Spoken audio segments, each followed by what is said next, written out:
to 3 years. So it's nice ages. And we all enjoy them, and we're having a good time with them. And they live close by. Close by, so we can see them often. On the holidays, we go there and we see them, and we play with them, and they're happy and we're happy.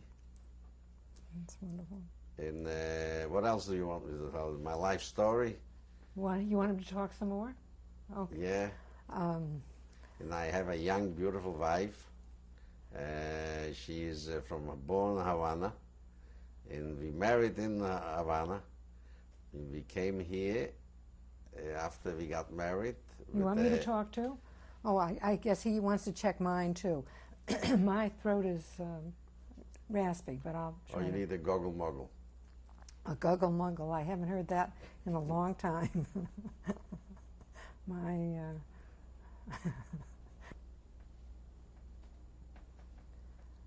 The date is October 7th, 1996. The survivor is Isaac Silberberg. That's Silberberg.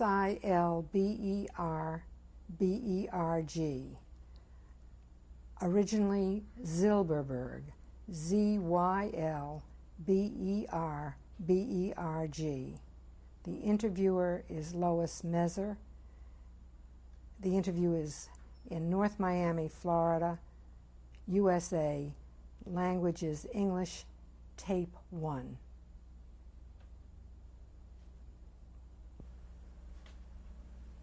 My name is Lois Mezer. Today is October 7th, 1996. I am conducting an interview with Isaac Silberberg, Silberberg, born Silberberg, Zylberberg.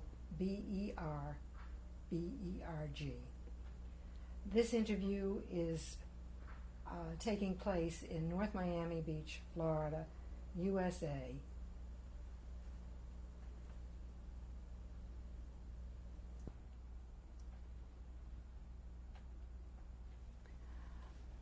Please tell us your name.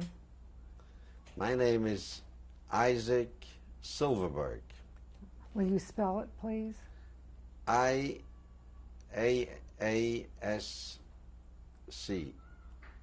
No, sorry. I-S-A-A-C. I-S-A-A-C. Mm-hmm. And Silberberg? S-I-L-B-E-R-B-E-R-G.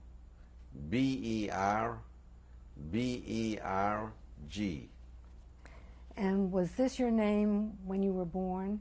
No, my name was in Poland Icek Silberberg.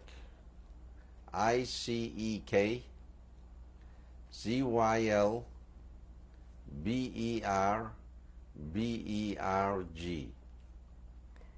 And when were you born? I was born October 23rd, 1928.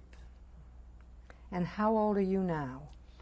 I'm now going to be 68 years old. In a week or so. Right. And where were you born? In the city of Lodz. And how do you spell that? L-O-D-Z. Mm-hmm. And where is that? This is in Poland. Let us begin by your telling us about Lodz and what life was like for you and your family in Lodz. Well, I was born to I would say it was a middle-class Jewish family. Lodz was a major city in Poland, the biggest textile city in Poland, I would say.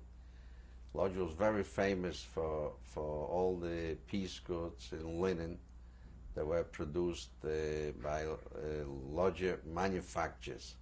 Not only Lodz, that all the little towns around Lodz used to work to supply for the factories in the city. And as a middle-class Jewish family, we had a nice life. I had two brothers, I remember when I started going to school, we were waiting for the day that school was over and go to the country for the 3 months vacation. We used to go, the whole family, the cousins, uncles, aunts, grandparents. We used to go to the country, and there was very fun. So as a child, it was pretty good. I had a lot of fun. There was a large Jewish population in Lodz. 50% of the population in Lodz were Jewish. Lodz had a population of 500,000, and there was 250,000 Jews. Were you aware of any anti-Semitism? There was cases. There was a lot of cases in Lodz that, as a kid, I used to hear that there used to be fights between Polacks and Jews, and there was neighborhoods that the Jews didn't go, and there was neighborhoods that the Gentiles didn't go in. But you had no experience yourself with anti-Semitism. No. I was still we were going to a Cheder school. It was a private school, and there was no time for me to find out about anti-Semitism in those years. You mentioned your family. What was your father's name?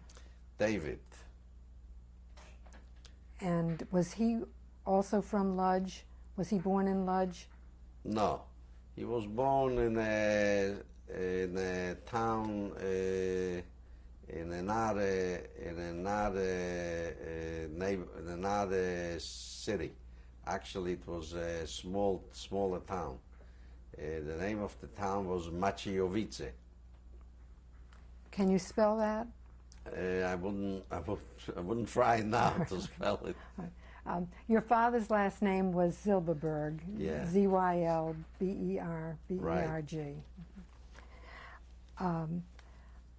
And your mother's name was? Rachel. And her maiden name was Englard. And can you spell that? Englard. And you were 3 children in your family. Where were you? I was the youngest one. What was your older brother's name? Abraham. And the middle brother was Moshe. And my name was Yitzchak in Jewish. How old was Abraham in 1939, I guess? He's 5 years older than I. So if I was 11, he was 16. And Moshe was? He was 14. And you talk about a large family that would go away to the country for the summer. There were a lot of. Did you know your grandparents? And yeah, very much. I knew my mother's parents.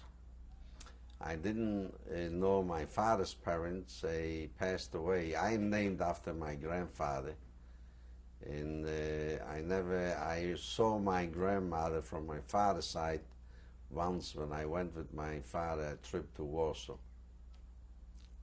They lived in Warsaw? Yeah. Hitler invaded Poland September 1st, 1939. Were you aware of anything that was going on before the invasion? No, as a kid, but I heard that the elders were talking about black clouds on the horizon, and that the war is going to come, and the Jews are going to be in danger. So as a kid, I absorbed what the elders were talking. Did anybody that you knew or anybody in your family leave before the war began? Did they go to Israel or to the United States? Not that I know.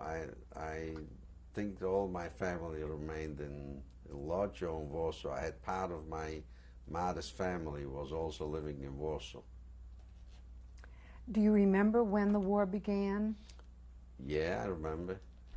It was because we stopped going to school. It was when school started, and right away we stopped going to school because there was no schools available.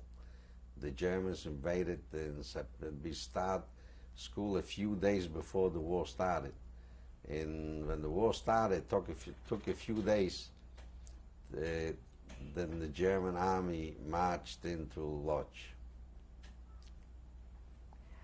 What kind of a school was this that you attended? You mentioned a cheder. It was a religious Jewish, like a yeshiva, and we used to learn the Jewish studies and also general studies. There were no Christians, non-Jews attending this school. It was a private school.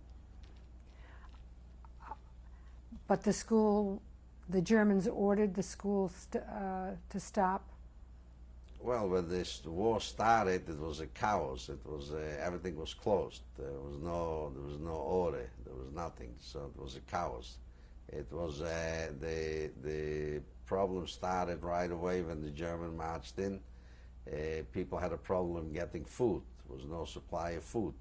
There was lines by the bakeries, lines in the grocery stores. People used to look around every day, see which line to go to get some food.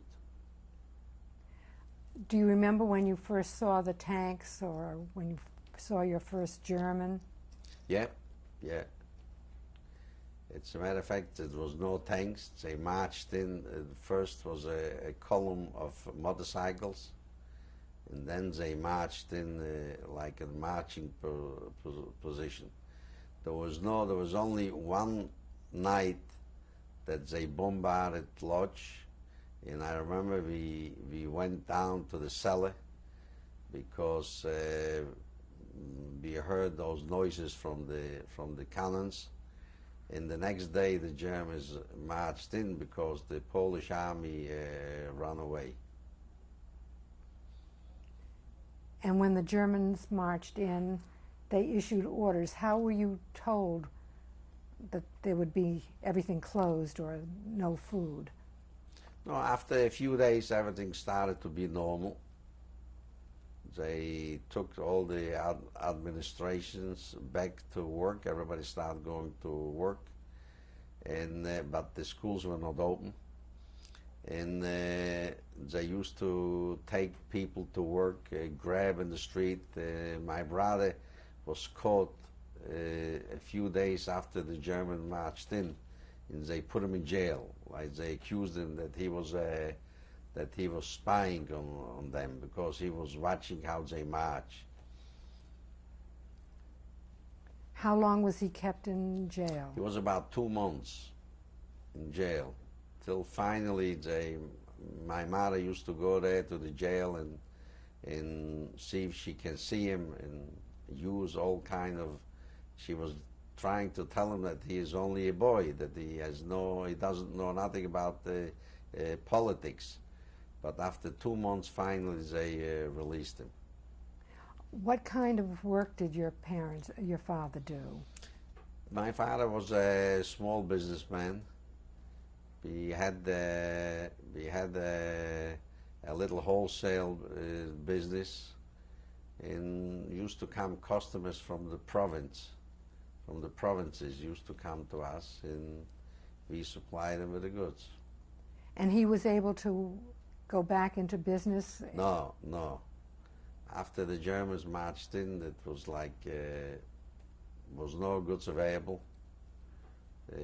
Disappeared, and we start feeling the crunch of war. How did you manage to get food? Would the Germans pay? No, in those times we still had some savings. I remember that in those days the savings were not in the banks. Mostly of the savings that we had, it was in cash. And even I, as a kid, I used to have a little bag hanging on under my shirt with a few coins. some gold coins that every kid got a little bag hanging on his body. It looks like my parents must have had a little bit more. So this provided us food for the next few months.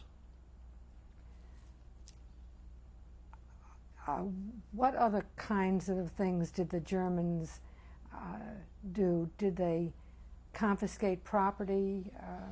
Oh yeah, the bigger business, they used to take them over. Did they take over your father's business? It was a small business, so it was sold out and was nothing left there. But in the building where we lived, it was a business of tires. And they came one day and they took the whole warehouse. They cleaned them up. Did you see any acts by the Germans against the Jews? Oh yeah. Hitting? Oh yeah. The Jews with birds did not dare going out because they used to catch them and cut their birds off and make fun of them. And did you see that kind of thing going on? Yeah, I saw. What do you remember how you spent your time, what you were able to do during that period? Yeah, I remember. I used to go with my mother because I was a blonde boy. I used to go with my mother. She was blonde too. And we used to stay in line because from some lines they used to recognize the Jews. They used to take them out. They didn't let them in the grocery or in the bakery to buy bread. So, because you and your mother were blonde, you might pass as Poles? We had a better chance to pass as Polish and get in because normally in each of those lines you had a soldier or a German or the Volksgerman. Lodz also had a population of Germans. They called them the Volksgermans. And they when the German army marched in, they got uniforms and they took care of order. And they were the ones that they recognized more than the Germans, who is a Jew, who's a Gentile. Did there come a time when they had you wear armband or something like that? Right. A month after they marched in, they right away imposed on, and they restricted, like we could not, it was a curfew from 9 o'clock in the evening till 7 o'clock in the morning. And the Jews had to put on a yellow Magen David with the name Judah on it. When was the ghetto established? Up to now? Right away. Right the away. ghetto was established like a few months later because one night the Germans went to almost half of the city, the center of the city was Jewish. And they went there in one night and they threw out all the Jews and pushed them into the old part of Lodz, which was the Lodz ghetto. They called it in those years before the war. They called it the Baluti. It used to be the old part of Lodz. It was I don't remember exactly, but it was about 2 or 3 square miles, which used to live normally 10,000 people.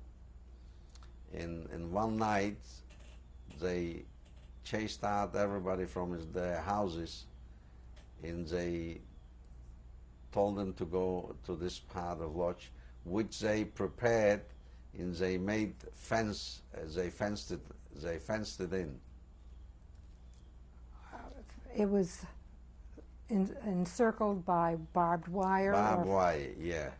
They did it pretty early, because I remember that in December the Lodz ghetto was already in place and everybody was there. It was only a few gates that were open, that they let out people to go out to work. But after this, in April 30th, 1940, the ghetto was closed. Now, we were not taken in this night because they called it the slaughter night. They killed a lot of Jews in this night because anybody, they said, who is not going to be in the ghetto, who is not going to go to the ghetto, they're going to find him, is going to be shot. Luckily, when they came to our building, they missed our apartment when they went into the building. So we were saved. We slept over this night, but when we woke up in the morning, the building was empty. We were the only Jewish family left in this building. So we took all our belongings that we had, but we took carry, like a knapsack.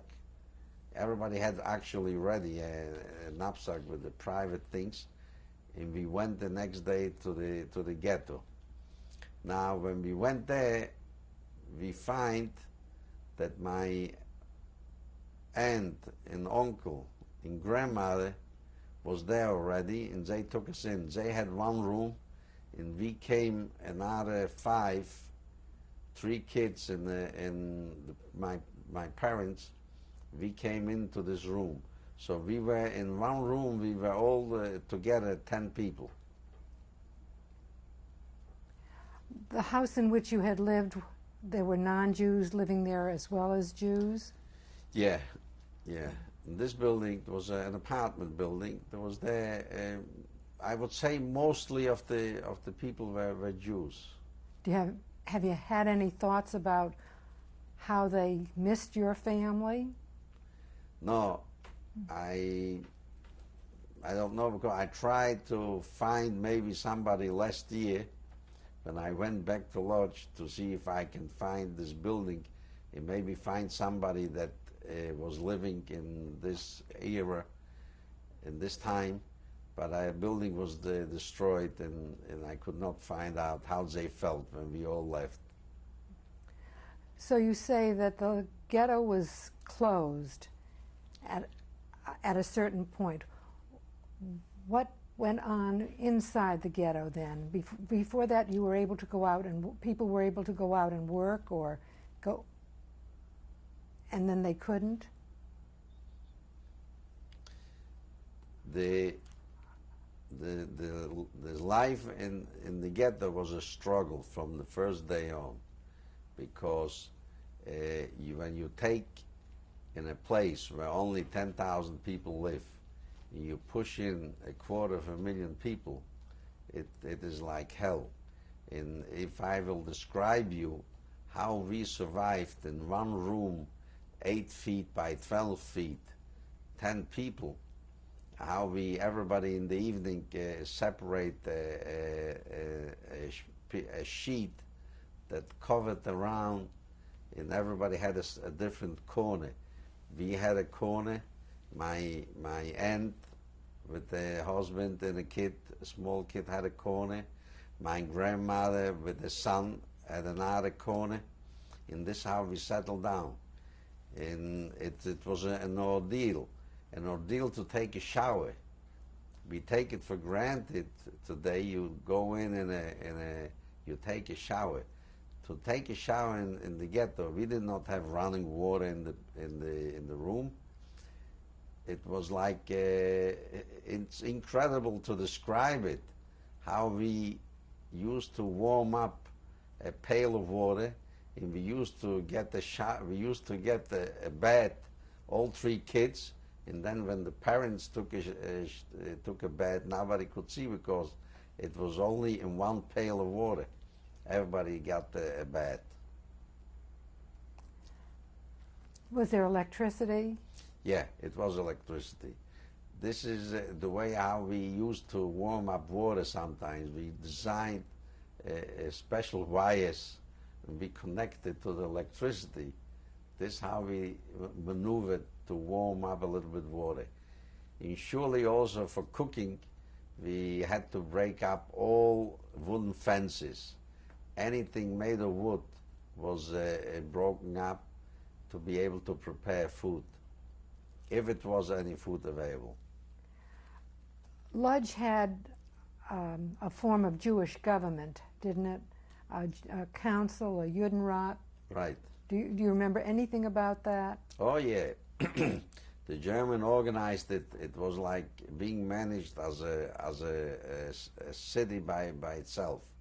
There was the Elder Rat, which in top of it was Mr. Rumkowski, and more or less he tried to organize that the Jews will produce merchandise, textiles, and all kind of other stuff for the Germans, and for this we will get food. So he organized places like factories, sewing factories, producing textiles. I remember we even used to make shoes out of straw for the German army, because when they had to stay long hours in snow, they were cold, so we produced shoes out of straw. And for this, in those factories, they used to take people that they were not educated in sewing or couldn't do any mechanical work, but this work anybody could do. What kind of, you were 11 years old. Did you have to work? Oh yeah. What kind of work did you? I started, the first job that I had was in a straw shoe factory. And after working there for a year, I got a better job. I had a friend who was an electrician, and he needed a helper. So as a young man, he was allowed to get a helper. So he was teaching me how to be an electrician. And your brothers were working also? Right. My brothers, we were lucky enough that one of my brothers started to work in the warehouse where they were bringing vegetables. And the second brother was working in a bakery. When this Lodz ghetto was developed, it looks like little by little everything was in place. There was bakeries, the Germans supplied us with flour, and everybody got a card. All working people had to register, and they got cards. And you could buy with this card. You could buy. We had even money. Lodz. It was Lodz money. All right, let's stop here now. Thanks.